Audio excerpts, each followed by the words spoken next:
Hello, everyone, and welcome back to another TED Talk interview. This week, I'm going to be joined by, to be fair, one of the first people that I've casted actually in my career as a caster. So this is a pretty sentimental interview for me. I'm going to be joined by ex NIP main roster, Young Ninjas Academy team, and Sangal AWP. phzy, how are you doing, my friend? I'm good. How are you? I'm doing great. You know, we were just having a chat about the weather being really nice. You have any plans on maybe going out for a walk later or something? You know, gamers gotta touch grass every now and then. Yeah, I think. I mean, it's Friday now, so might hang out with some friends later in the sun. It's nice. Nice. Okay, so obviously there's a lot of things to kind of discuss when it comes to you nowadays, but I wanted to start it from the very beginning because I'm not gonna lie, you've done a fair amount of interviews. You've done some interviews with some really good friends of mine. You know, Scriv, Neokai as well. Those are the two longer ones I'd say that you've done one on one. But I wanted to get it from the start and get some clarification on a lot of the things. So the first question that I wanted to ask you, let me know how did you get into gaming, and overall how was your childhood before video games, and how did you get into starting to play games, and which were the first games that you started playing? Um, I started playing games very early on. I remember growing up watching my dad play games on the computer. And then when I was like maybe 6, I got a Game Boy. Played some Pokemon and stuff on that. But I wasn't really sitting in front of the computer at an early age. I started with Game Boy, as I said. Moved on to like PlayStation 2. Played some OG Star Wars Battlefront and stuff. Mm-hmm. Um, then Wii came out. Played some Mario Kart and stuff. So I've always enjoyed playing games. I've always been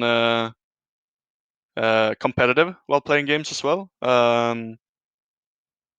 I didn't start playing like games at the computer until I was maybe 9, 10 around there. And then I started playing Minecraft. Okay, so you went through that phase. I'm pretty sure that everyone's been through the phase of playing Minecraft at some point. uh Yeah, I mean, especially in Sweden, I think oh, it's really? the national game for Sweden, I'd say. Okay, it's the anthem of gaming, pretty much. Exactly, yeah. Okay. I actually didn't know that. Didn't know that you guys were into Minecraft that much. I was wondering as well. Because there's a lot of young gamers nowadays that start playing video games at around 6 or 7, and this is the only kind of out of class activity that they have. But when you were younger, were you doing any sports simultaneously with alongside playing video games, or was it just school and games? I've always been pretty active. I've always done some sort of activity. I didn't. I played a lot of different sports. I played football, handball. What position? That's the question. I played goalkeeper. Okay. I've always been pretty tall, especially when I grew up. I was a lot taller than everyone else, and when we played like 5-a-side and 7-a-side goals, it was very easy for me to be a goalkeeper. So it was just Um, like the biggest guy goes to be the goalkeeper. yeah, but I mean basically, but also it was pretty nice because I didn't have to run as much as the other guys, of course. Yeah, I guess But yeah. that's the lazy position on the field. Yeah, I mean both yes and no. I'd say you don't have to run as much, but I think especially mentally it takes a lot to be a goalkeeper, Well, especially the higher up you come. mm, yeah, I guess it has a lot to do with you're already finding some resemblance with your position in the server, right? Being the Oprah, you have a lot of responsibility, and if something doesn't go right, well, most of the time you're gonna be one of the people that's gonna be blamed for losing the game. So I guess it's something that you started taking responsibility from a young age, even though you said that you haven't really played that that type of sports too competitively. You haven't been a professional or anything like that, but you've been an active sports guy. So I wanted to ask you in terms of that, how do you feel like the mentality that you're building up? Because obviously you didn't do it on a high level. but then when you think about it, the sports mentality, the mentality of being a sports guy, and just being hardworking, being really disciplined, kind of transitions into professional gaming. Do you feel like this has benefited you in a way growing up? I think it definitely has. Both from me learning like playing sports, learning to have a bit of a tougher mentality, if you could say that. Yeah. But also just in general life, like I think you I think yeah, just in in general life as well. Yeah, knowing how to Learn that too. control your time better, I guess, how to be more calm and deal under pressure and all of that good stuff. Uh, there is, before we get into the CS side of things in your life in general, and how did you get in CS? Because I'm really looking forward to hearing that. I just wanted to ask you another thing connected to that topic, maybe something that I'm just curious to see what your opinion is on right now, because I've stumbled across this a lot of conversations, comparing captains in esports and captains in regular sports, traditional sports such as football, basketball, and so on and so on. And there is something that when you think about is really crazy. And this is not that's more of a podcast topic maybe, but I was really interested to see what you think about it. The fact that when you think about it and you compare captains between, let's say, a football team and a CS team, you don't have a lot of captains that have those father figure features. People like Cadian maybe would be a good example. Apex, Carrigan. Why do you think that is? And throughout your experience, let's say in CS:GO, how have you felt with your captains and the coaches? Have you felt like they're father figures to you, or you think that esports is just getting there, or do you think that esports shouldn't get there at all? I think both yes and no. When I was younger, even before Young Ninjas, I'd say in some teams maybe there was some sort of resemblance to that. Mm-hmm. But I think also a big difference is between general sports and esports, at least in my experience, Mm-hmm. from the captains or coaches. From what I've had. Is I think in general in normal sports the captains are a lot tougher. Yep. Um, Whether it would be the coach or the like captain on the field too. And I think maybe that comes kind of from the physical aspect of the sport as well. Okay. Like you go in for the tackles, you like everything like that. Like um, if you are a bit tougher on your players verbally, they're not gonna like how do you say melt down. Yeah, they're not gonna Um, get offended too much. Not gonna yeah, overthink it. Yeah. yeah, and everyone, and I mean compared to esports, I think everyone is a lot, or at least from my experience, then is a lot nicer Yeah. and sometimes maybe feel like they need to watch their tongue a bit to not tilt their teammates. Yeah. Um, and I mean, in the end, you're all there for the same goal. In normal sports and in esports, you all play for the same team. You want to win the game. That's the goal, right? Yeah. So I think in general, you should know the intentions of your teammates and your Mm. captains rather than how they are phrasing it sometimes. Okay. Um, or and just your teammates in general as well. And I think I'm not the best at this either. Like I can take offense to things as well, right? Yeah. I think everyone can. Yeah. But in the end, you all share the same goal, and I think that's a big difference in normal sports and esports from the captain side, like how you phrase things and stuff. Okay. Okay. That's a pretty decent answer. And last thing before we get back into your career, would you prefer having a captain like a Cadian or an Apex that's a lot more vocal, that's constantly hyping you up, or you would prefer a calmer guy? I really like getting a lot of hype in the team. I think it helps a lot. Okay. Like if everyone is hyping each other up, having a good atmosphere, I think that goes a long way. You don't have to have the fanciest strats sometimes. Yeah. If you're all hyping each other up, are in a good mood, and are confident and everything like that, I think you can go a long way with just that. And obviously, you want to be a good team and want know how to play the game as well. But I think it's a really important aspect to hype up and yeah, get your Okay. teammates rolling. Okay. I like that. I like that. Okay. Now we can get back into the more comfortable ground, so to speak. You said that you started playing video games at a young age. You know, you started with the Game Boy. You played some Pokemon. You played some PlayStation games. Where does CS:GO get into the picture? How did you start playing CS, or was it CS 1.6 at first? And yeah, overall, tell me about your initial experience with that game.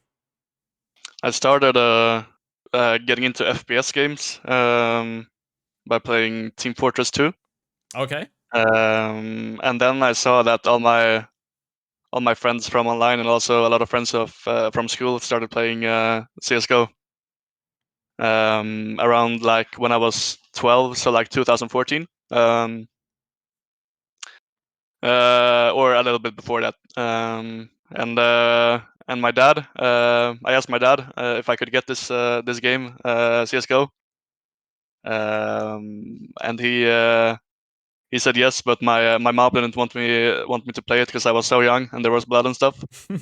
So I had to wait until my 12th birthday, and then I got CS:GO for my birthday.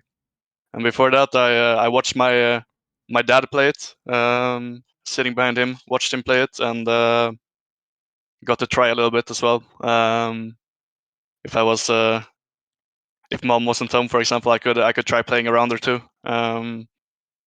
But yeah, that's basically where it started, and ever since then, I fell in love with the game. Mhm. Yeah, I have. By the way, it's a bit off topic. I'm smiling because I had the exact similar, like the exact same story. The reason well, not the same because my dad didn't play, but the reason I didn't start playing early on was because my mother would just delete the CS from the PC we had. It was 1.6, and she would, you know how back in the day people weren't into PCs too much, so she didn't know how to uninstall the game. She just knew how to right click on the desktop icon and delete it. But then And I empty think the trash bin. yeah. But then I think one of my sisters explained to her how to uninstall it. So yeah, I didn't start playing. That's why I'm not good at CS. But yeah, back to it. You started playing at school. I guess this is how it starts for a lot of people. Around your father, around friends, and stuff like that. When did you start? Realizing that there's tournaments going on, or from the get go, this is something that you were aware of. I mean, to be honest, 12-year-old me, I was playing without even a mouse pad. Just and I got like a silver 2 as my first rank or something. And after some games, I got gold nova, and I thought like, oh, I'm the shit. I'm so good. I'm gold nova, right? But I think after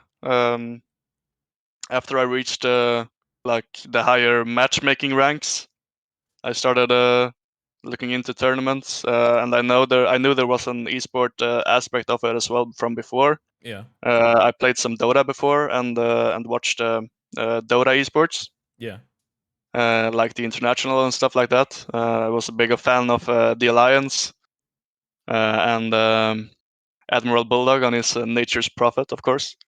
But yeah, so I always knew there was an esports side of it.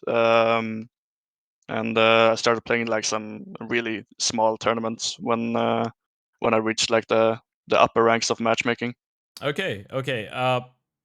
Was that the moment around when you realized that you can actually make a living out of it, and what was your initial reaction? Because obviously you are young, but we are, because me and you are pretty much from the same generation, still from the generation that when we were growing up, it wasn't, or at least for a lot of people our age, uh you're not growing up knowing that this is something that you can make a career of, right? You're thinking this is more like a hobby, you're just having fun, and then school is what matters, and you're going to become a lawyer or a doctor or whatever. Was that the moment? When was the moment when you realized that people actually are making a living out of esports? And when was the moment that when you realized that you want to be like those people? I think I knew it from pretty early on. I've always wanted to work with video games in some way. Hmm. whether it would be like I think one of my dreams when I was younger was to be a YouTuber, Okay. um, or something around that. I think I've always wanted to work with video games. It's always been a Did you have a favorite huge passion. YouTuber when you were growing up? Yeah, I really like PewDiePie. Okay. Of course, he's also Swedish from bias. yeah, Gothenburg bias. Even he's also from Gothenburg. But yeah, I mean, I've always wanted to work within video games, and then I found out a bit about esports as well. It was never like I think it was never like the goal Mhm. for me to be a professional player, but um, I noticed like when it started going well and stuff like that, that I could maybe um, make a living out of it in the future. And Okay. I think that moment wasn't when I first started playing some like small tournaments when I was still playing matchmaking. I think that moment came a bit later on. Probably when I played like some ESA leagues, like maybe ESA main, advanced and stuff like that. Played some rank G and made like not a lot of money at all, to be honest. But for me Yeah. at the time when I was so young, it was a lot of money for me. Okay. Yeah. From what I know, you've actually played in well, a couple international mixes with UK players, and two of the more notable names that am aware of are Mezzies and Ashes. And you've played with Swaggy, of course. Who hasn't played with Swaggy in the UK? But Yeah, everyone played with Swaggy. yeah. How did it happen for you to start playing with Mezzi and Ash, and how did it go? Like, what were they like, and was it hard for you to kind of get used to and become more aware of a different vision maybe of CS from the UK scene? How did that influence the way that you look at the game? To be honest, I think I was like maybe 13. No, no, no, 13. Like maybe 14, 15 when I played with them. Okay. And I didn't have a great vision of CS at all. I just wanted to kill everyone, you know. And I don't think I really I don't think I really like got that into it that deep strategically with them Hmm. either. I think they, especially Ash, tried to help me a lot, but I don't think I really fully understood how they wanted to play the game. But it was a good experience. We played ESA Advanced, I believe, for a season, and it was a good experience. Okay, so I assume after this, maybe shortly after, a couple years after, Young Ninjas comes into the conversation. So how did that go on? How did they contact you? Did you go to trials, or what was the entire process like? And what was the feeling of knowing that you're gonna play? Because assuming you're Swedish, probably you got pretty hyped up when you realized that NIP are making an academy team and you're gonna be a part of this academy team. Yeah, so basically after playing some season of Advanced with for example Swaggy's team and stuff, I played with. I started mixing some tournaments with Flow School, Hmm. which was me, Joel, who now plays for Galtant, Yeah, Chelsea as well, I think. Chelsea too, Yeah. and we played with Mistfire and we kept on mixing players around, but basically it was us, Okay. right? So we played Frag League together, and we won that as a mix versus I think SJ in the finals, if I'm not mistaken. Hmm. And yeah, basically we started getting quite a lot of ice on us, I'd say, while mixing and performing so good against like real teams. And that was originally when Young Ninjas contacted me. From so I think from that. Yeah. Okay. What was the recruitment process like in this academy team? Because obviously, different academy teams have different ways of approaching young talent. So, talk us through the maybe trials that you went through, and how was the initial lineup selected? Yeah, no, we had we had a lot of interviews with NIP and with the sports director, or how to say, Yeah. and stuff like that. And then we had tryouts as well, of course. But I think the first lineup of Young Ninjas was very fun. It was me, Nilo, Satyar, Mannen, Sapek. and Sapek, Yeah. and I basically knew everyone from before except Sapek. Nilo, I was playing with him since he was like 10 years old. Okay.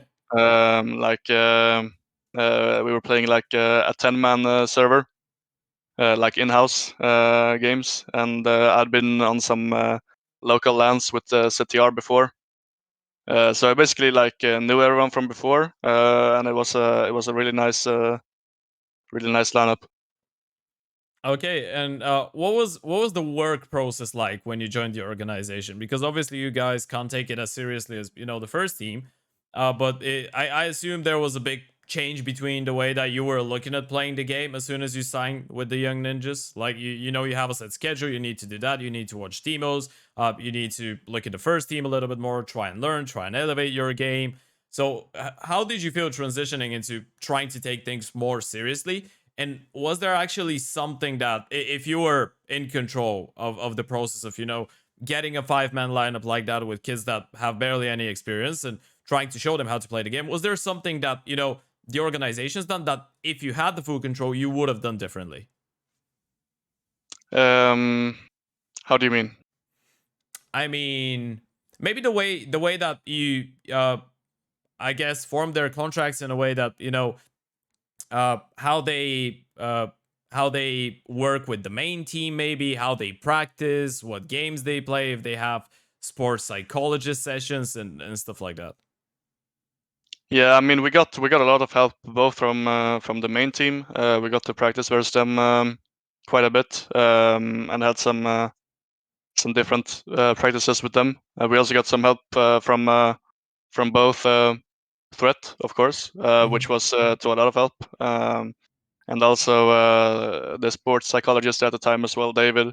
I think we got really really good support um, during that time, and I think it showed in our results as well. There was, I think, one period where we almost broke into top 30 with Young Ninjas Yeah.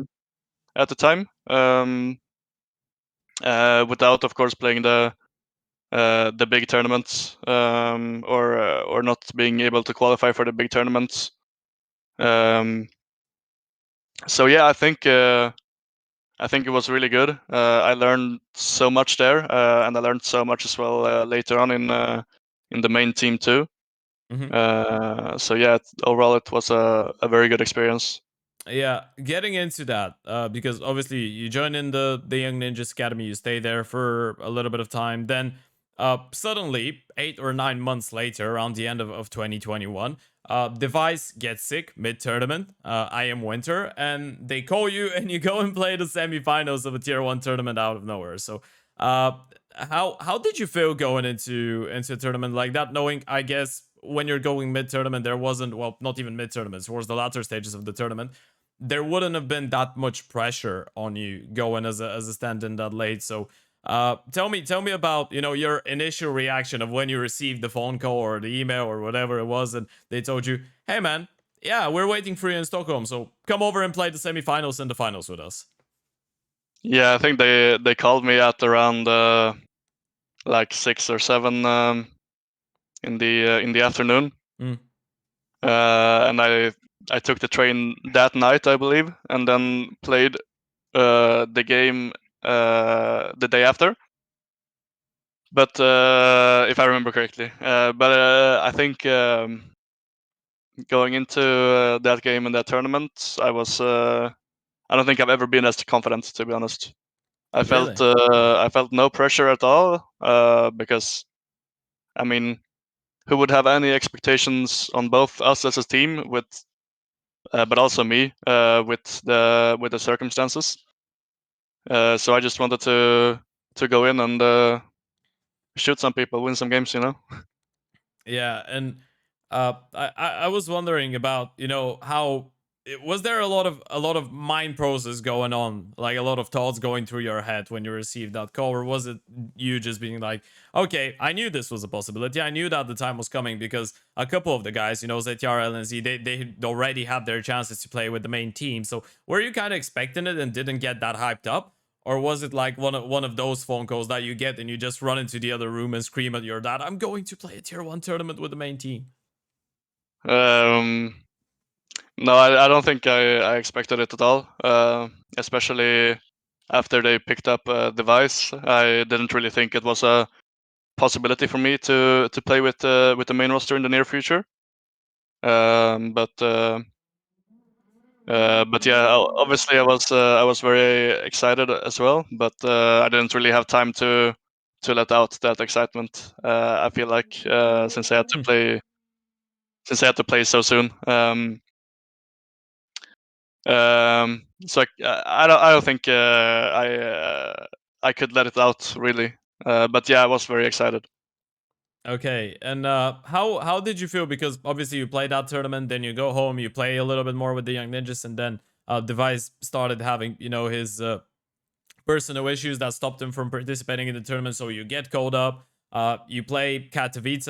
I think the play-ins in the main event. You play the Blast World Finals. Then you play Blast Groups. Then you play EPL. So how did the team welcome you, and how did you integrate yourself into playing with a team like that? How was the working process different than what you were doing at the academy? I think the team welcomed me very good. Like obviously it wasn't really an easy situation for them as well. Just missing out on a player like that. Yeah. But they welcomed me really good, um and yeah, I think we did some decent stuff, even though like without even though the situation weren't that good for us. Yeah, yeah. Okay. I was wondering from your perspective, how do you see things? Because I've heard you say that you think things in NIP could have went a lot better for you personally, individually, and you're capable of more than what you showed there. But do you feel like maybe the circumstances weren't right for you to join at that point? And if you could have, obviously, it's something that's in the past already, and you shouldn't be regretting stuff like that, because in the end of the day, you had the chance to play tier 1 CS. You're never going to say no. But looking at it from nowadays perspective and the person you are right now, do you feel like it was the right moment for you to get that chance? Or if you had control, you'd prefer it to be a little bit later on?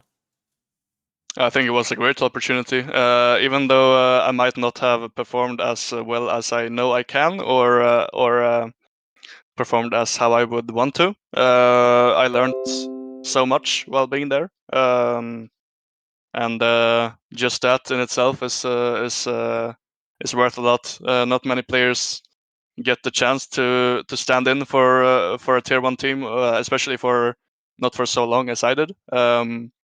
So yeah, I mean it was overall a great and almost a bit surreal situation at the time, to be honest. Yeah, I bet. I bet. From what I know, your favorite player was Freiburg, right? When you were growing up. So Yeah, I guess playing on the same organization that he did as well meant a lot for you, did it? yeah, it meant a lot for sure. I was fanboying Freiburg hard when I grew up. He came from the same part of Gothenburg as me, so I saw him like in the grocery store once there. And I was when I was young, I didn't even dare to go up and say hi. But yeah, I was a big fan of Freiburg when I grew up, and also a big fan of NIP, of course. So yeah, it was of course it felt great even from when I joined Young Ninjas. Mm, Felt yeah. great to play for them. Yeah. I wanted to dig a little bit deeper into your time with the main team. Who do you think had the biggest influence on you as a player, and what was the difference between phzy that was playing for the Young Ninjas in the first period of your career, and then phzy after those 6 tournaments with the main team? I think Threat. I had both Threat and DGL as a coach, but I only had DGL for towards the end, basically. So I think Threat had a lot of impact on me. Also DGL, of course. We worked a lot, also outside of practice. Yeah. They worked individually with me, which I really appreciate, and I think it helped a lot with our results. Yeah. Also from the player side, Hampus and Esatag, I'd say helped me a lot as well. Okay. Could you elaborate a little bit on what they helped you on specifically? Of course, you can think of something right on the bat, Yeah, no, I think both in game and outside of the game, of course. yeah, I think mostly in the game they helped me a lot with stuff. For example, me and DJL would meet before practice began and watch some demos, both of my own demos and see what to do better, but also other oppers. Yeah. So just in general, how we should play and how they want me to play. But yeah, they helped me a lot. Yeah. I remember one situation when we were, I think we were when we were gonna play Blast after I Am Winter, so Okay. the second tournament with NIP. Yeah. Our permaban in Young Ninjas was Dust 2, so I hadn't played Dust 2 for like a year. And then I was gonna suddenly play Dust 2 with NIP. And then me and Esotag watched like some demos of that together. But yeah, I think overall like they were all really helpful. And as I mentioned as well, I think the situation was that nice for them as well. But even like despite that, they did all they could. Like they realized now we're here now, and we're gonna do the best to help him and help us. And I think we can still do some damage, and I think we did as well. So that's nice. Yeah. Yeah. You did do some damage, and then you had to go back into the Young Ninja squad for a couple more months. Was it mentally a bit tough for you to go down from the main team into the Young Ninjas lineup? Or again, did you have that same mindset of I'm actually thankful I got this chance, I'm gonna get what I can, and then I'm gonna get back to the grind? I think I was more thankful for the chance in Okay. NIP. Um, and I felt like going back to Young Ninjas now with both LNC and CTR, we're gonna wreck so many people. We all have this tier 1 experience, and now we're gonna play in Young Ninjas together, and we're gonna wreck everyone. That's kind of how I felt like at the time, and yeah, it felt good. It felt good to be back with the Young Ninjas boys as well. As I said, I'm friends with all of them. So yeah, I think it wasn't tough for me at all to go back, especially being replaced by Brolan, probably at that time at least Sweden's best player, right? Yeah. Yeah. Um, but it wasn't hard at all for me. Yeah. Well, that's really nice to hear, man. It's really nice to hear that you didn't take it, as a personal setback or whatever, and you were able to continue grinding. Now, one thing which obviously is the dream of every single CS:GO player in the world, and I guess soon CS2 player in the world, is to go and play a major. You've said previously that your biggest dream would be to do that with an NIP jersey. But that was, I think you said that like 7, 8 months ago, even more. Is that still the same? Or at this point, it's all about getting there and it doesn't really matter what jersey you have on your back? I think in the end, it doesn't. In the end, I think the main goal is to play a major Hmm. or to win a major. Really is the goal, Yeah. but gotta take it one step at a time, right? Yeah. Um, whether it would be with NIP, another Swedish team in the future, who knows, or an international one. Let's see. But yeah, obviously it would feel nice um, to I think in general do it with I don't know. Put Swedish CS on the map again. I think it's time for that. Okay, make Swedish CS great again. Looking forward Yeah. to it in CS2 maybe. Uh, or maybe if NIP win this major in Paris, which I'd be happy if they do. Not sure if they will, but maybe it can happen sooner. Probably not. But yeah, moving forward after that, there was that time when you didn't leave the Young Ninjas. You're still contracted to them up to this date, if I'm right. And you're still a part of them, but you went on a loan to Sangal. So how did that happen? Because I think it caught a lot of people out of the blue there. I wasn't expecting that at all, and I have been at the time I was even working. We play Academy League and Open casting a lot of the games, so even from the get go, I've been following your guys' careers in the academy teams quite closely. I didn't see that one coming whatsoever. So how did it get to it? And again, what was like going into an international team, but this time on the level that you already were? Because I guess it would have been a lot different than compared to when you just used to play some ESCA with UK players before. Yeah, no, I think it was a great opportunity. It was a roster that I've been looking at their games beforehand and stuff. They qualified to the RMR, but couldn't play it with their full roster because of visa issues. Yeah. So I had my eyes on them definitely. I thought they were a good squad, and I thought I could improve them a lot. They were lacking a bit of experience, I'd say, in their players. They had both QB and Soulfly, who were very very good, but also very young.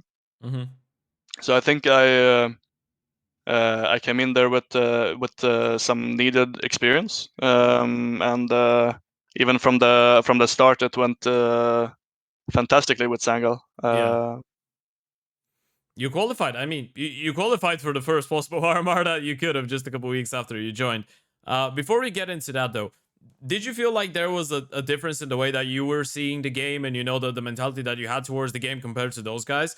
Because a lot of regions in the world, obviously you're pretty aware of that, but in a lot of places, or at least I'm noticing that a lot with Bulgarian teams and international teams and from different regions, the way that they view the game is really different. The way that they would approach certain scenarios, the way that they would communicate, the way that they would discuss their problems. Was there a big discrepancy between how you were used to from NIP and when you joined Sango? Yeah, I think it was like how they played and how we played as well with me in it. I think it was influenced a lot by German CS, of course, with Skrunk being in the IGL. Yeah. A lot of set rounds, a lot of protocols. Especially before I joined, they played so many set rounds, which I didn't really like, and we kind of changed quite a bit. Mm-hmm. Um, like not just calling around from the start, but playing out the rounds. And I think that's when both our team really elevated, but also Skrunk's IGLing elevated a lot there, making these like late round calls off of info and kind of some games almost felt like he had wall hacks with how well he called, you know. So I think uh, I changed the playstyle a bit when I joined, from going from a lot of set strats to playing more defaults. Um,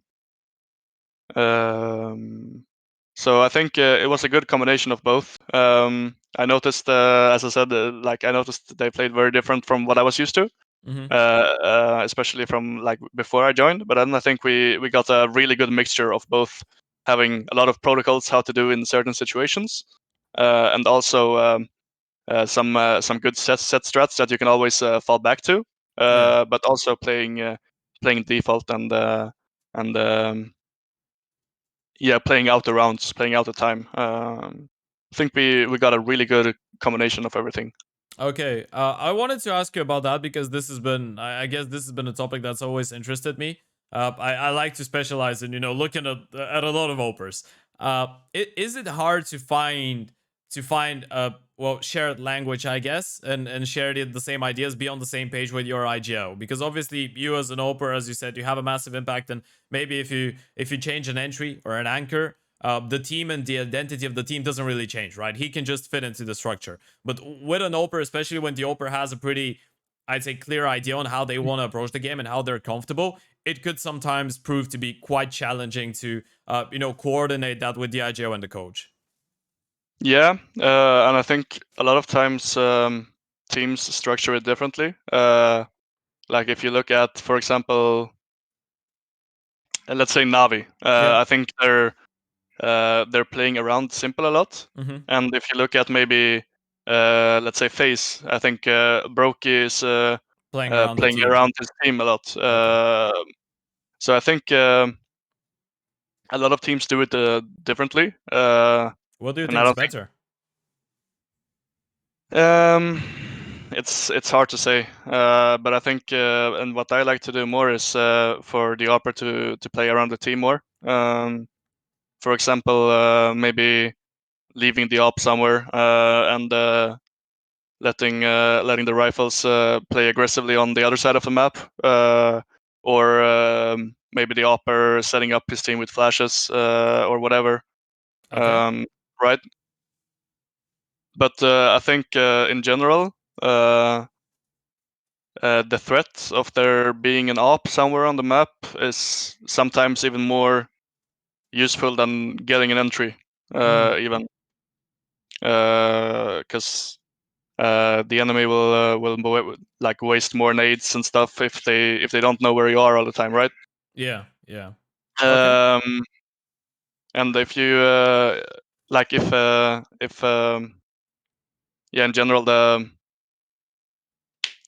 opera plays more around the team. I think because like as an opera, I think you're always gonna be able to, not always of course, you're gonna whiff sometimes, but like in general you're gonna be able to get the frags the most of the time. Yeah. And if you manage to set up your riflers and for them to have a good game, I think it becomes so much more easier.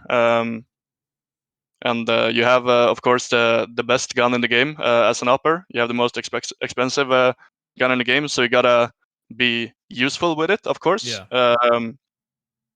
Obviously you should have some rounds and plays where you're being set up as well. But I think in general, getting the rifles like a game going and getting them into the game is really important. Okay, so you would say that at this point of your career, you see yourself more like this kind of an opera that's a little bit more supportive and trying to play around the team and trying to help others out rather than the guy that just wants to get involved and be the star of the show and just take all of the spotlight. I would say so. Obviously, you gotta have a mixture of both, Yeah. but more leaning towards that, I'd say. Okay. Okay. Well, I guess with that, we're moving into what happened with Sango. You guys were able to qualify for the RMR, which was on itself a pretty decent success. You were close to even making it into the major, which was really unfortunate that you didn't. But I guess you were just a couple weeks old of a lineup when you did make it into the RMR, so everyone was rather hyping you up than being critical. But talk us through what happened after that, because ever since you joined Sango, for the last, let's say, 7-8 months that you spend on the team, Sango's always been a team that was able to beat a lot of the teams above you guys in the rankings, right? But you were also a team that was struggling to find consistency and establish themselves as, let's say, one of the gatekeepers of the tier two. A team that would really rarely lose to a lot of the tier two teams. Like, let's say, take Nine for an example right now and what they're doing. What do you think that was? Yeah, I agree. We beat a lot of good teams, and we had the potential to beat a lot of good teams. I think we played some close games versus Heroic. We beat big, and we never really struggled, I would say, against tier one teams in Mm-hmm. Sangal. We always had a good idea of what was going on in the games. We could always shoot back, and I think we always had a pretty good game when we played against better opponents. Mm-hmm. But coming into the games that we really felt like we should win, we always um, crumbled. I think could be the right word. I don't know, to be honest, why. Um, but yeah, we always struggled against worse teams. If you could even say that, like we Yeah. struggled versus worse teams, and we were better versus better teams. I Okay. mean, it could have with how we were going into the games, like maybe The um, mindset. yeah, not only the mindset, but maybe we were more hyped to beat a better team Yeah. than playing versus a lower ranked team and just thinking that it was going to be an easy game, right? Maybe. Mm-hmm. Um, but um, but yeah, we I don't know really the reason why. Was there, because I've talked to different players that have been in similar scenarios, and a lot of them have told me that when you're in the server in some of those games, you just feel the atmosphere is a little bit different and you feel some tension. Was that the case with Sango as well? Yeah, no, I think it is like that, especially when you're maybe being under or are about to lose to a team that you really think like, oh my god, what the fuck, like we Yeah. really need to beat these guys. But how do you deal with that? Um, How do you make that not happen? Or you still haven't found the formula for this? I think it's kind of up to each one individually, Mm-hmm. and I feel like yeah, um, you gotta treat every game the same. I feel like if you're going into, let's say you're going into a major final and you're super nervous and oh my god, imagine if I win the major, right? Yeah, yeah. Um, it's like the same way but the other way around, right? Mm-hmm. Um, and I think you just gotta have the same attitude towards every game. Yeah. And yeah, just gotta try to have the same approach and just play your best and hype each other up and stuff. Yeah. Do you think that this is one of the reasons that tier two teams in general tend to show, some lack of form and consistency? The fact that they're playing so many games consistently, and every single day you open HOTV, there's like 15 BO3s per day, 10 different tournaments running simultaneously. Do you think that this has a lot to do with the fact that a lot of the teams are crumbling with time and struggling to make it work? I think so. I think if you're playing so many games, like let's say you're playing one best of three, not every day, but maybe every other day. Yeah. After a while, if you do that for a couple of months, it is quite hard to just go into a game and be like excited about it. Mm-hmm. I think you should always be excited about the game. You should be excited to play. You know. But Yeah. if you do that, if you play like one game a day or one game every other day, then it can be hard to be as excited if you do that week in week out. Yeah. Have you had those moments when you felt like you're just doing this as a part of your daily routine and you're not really looking forward to the game that you're gonna play? And did you realize it at the time to try and fix it? Maybe. Yeah, I think I've always been like I've always liked playing officials. I think Mm-hmm. that's the most fun there is while competing. But yeah, I've not been as excited for some games as other ones, of course, and I think that's very natural for it to be that way. But um, yeah, obviously you gotta try to do your best anyway, right? Yeah. Yeah. But I've never went into a game and be like, oh, I don't want to play this, Yeah. right? But obviously I've been like more excited for some games than other ones, and I think uh, that's one of the reasons um, why you don't always have the same consistency or Yeah. performances. Okay. Yeah. All right, and then I guess with that we're moving a little bit forward, and we're getting into the most recent events. Let's say around you, the fact that just a couple weeks ago it got announced that Sangor are going to be playing with Panics. You're getting removed to the bench. You're still contracted with NIP though, even though you're loaned out to Sango and you're on their bench, which is a pretty awkward situation probably to find yourself in. But did you see it coming after not qualifying for the RMR? And did you feel like that was really the right move for the organization to go to? And how did you take it when you found out that this was going on and happening? To be honest, I took it good. I feel like in my honest opinion, I don't think it maybe was the right move, but I don't think a lot of players are going to be benched and say it's the right move, right? They're not gonna go and be, yeah, makes sense, guys. Fair enough. See you. Thank you. Bye. No, but I think a change in some way might have been required after our rough period, whether it would be a player change or a just change in style or whatever. Yeah. But clearly something wasn't working out right. And yeah, that's the situation I am in right now, and I think it's fine for me. I had like I think my best period with Sangal in the end of last year, in the beginning of this one, Mm-hmm. and then I played a lot of CS. I think I had like 150 hours past 2 weeks or something. And then I started struggling a bit with my arms, my forearm.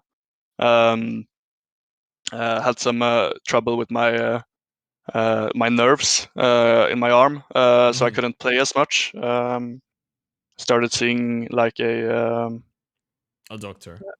a doctor basically, Yeah. but for that area, I don't know how to say it in English. Okay.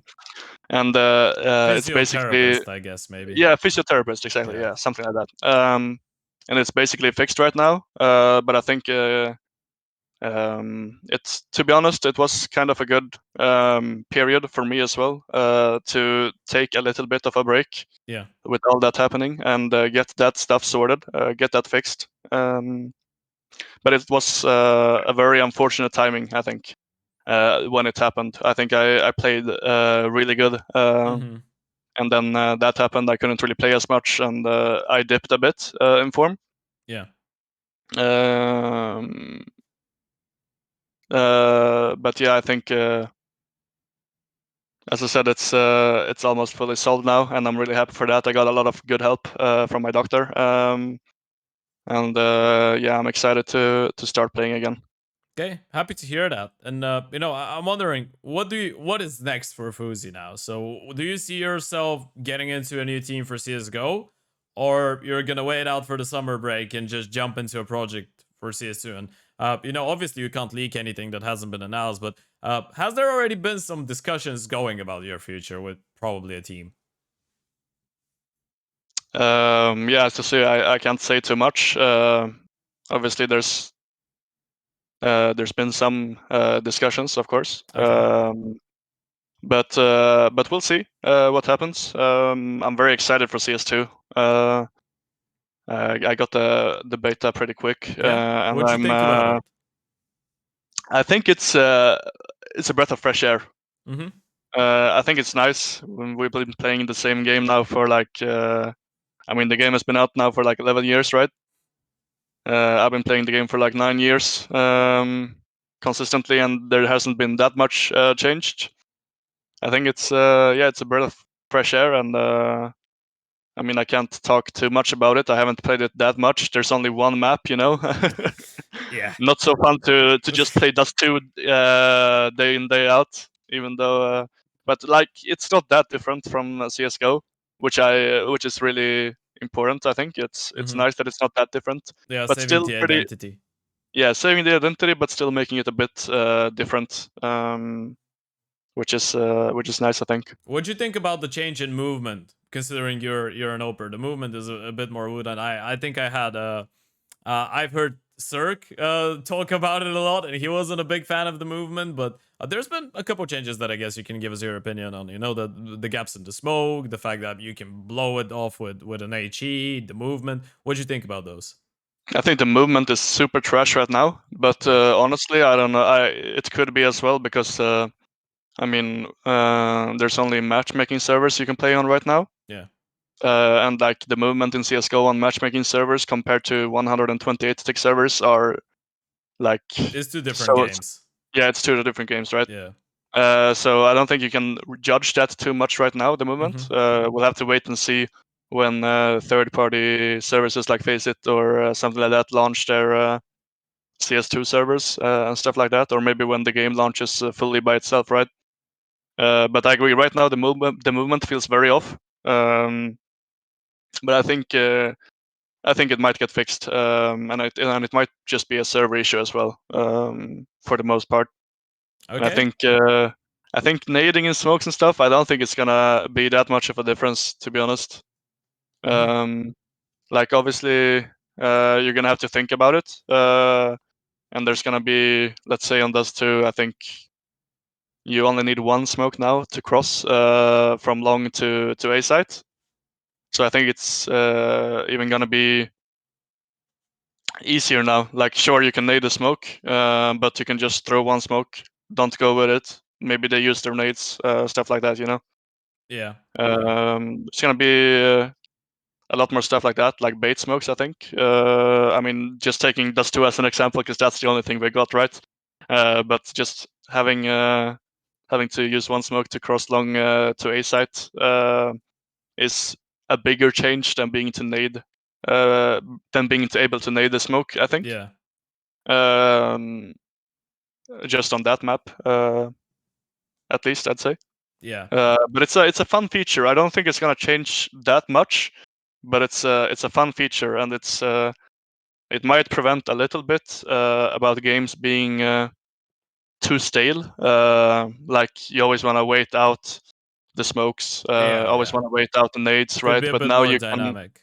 yeah, like Yeah. now you can actually do something more about it rather than just flashing through the smoke and hoping for the best. You can nade it and stuff like that. It's just an additional feature. I don't think it's gonna change that much, but I like it. Yeah. Okay, okay. Looking forward to. Well, I'm still looking forward to receiving a better key for the game.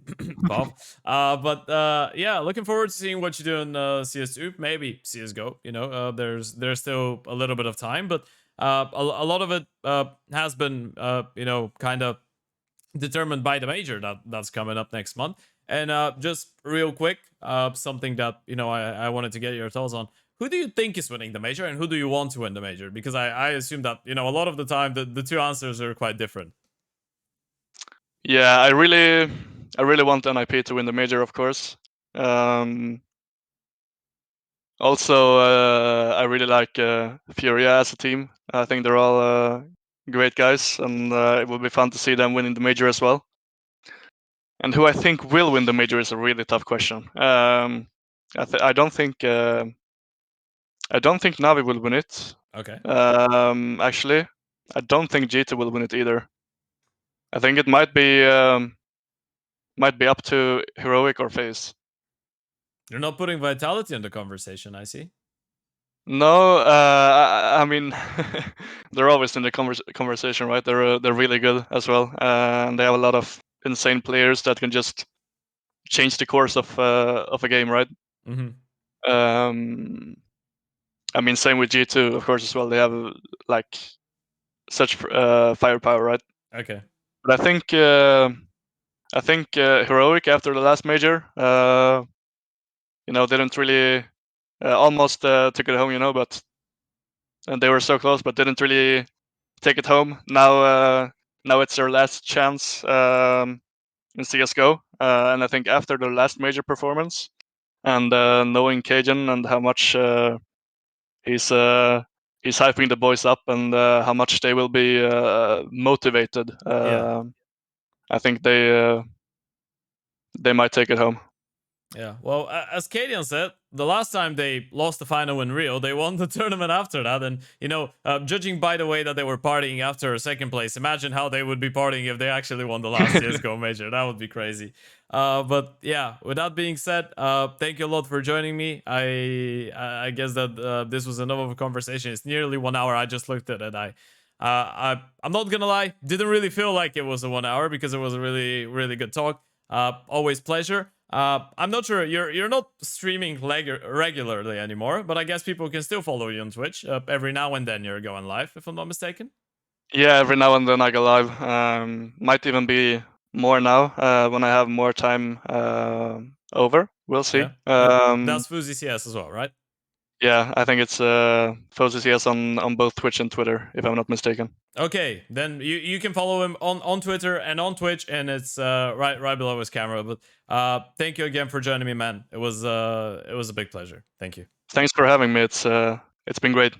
Okay, everyone, thank you for watching. Hope you enjoyed the interview. And as always, like the video, subscribe to the channel, not to miss out on any further interviews. And let me know if there is a player, a coach, an analyst, even a caster. You know that I'm not trying to limit myself with the options, not doing only players. We're doing all sorts of different esports personalities here on the channel. So make sure you give me an idea in the comments on who do you want to see in the position of phzy. And of course, if there is a specific question that you want me to ask that specific somebody, let me know. Thank you for being with us. Stay safe, and I'll see you soon. Bye-bye.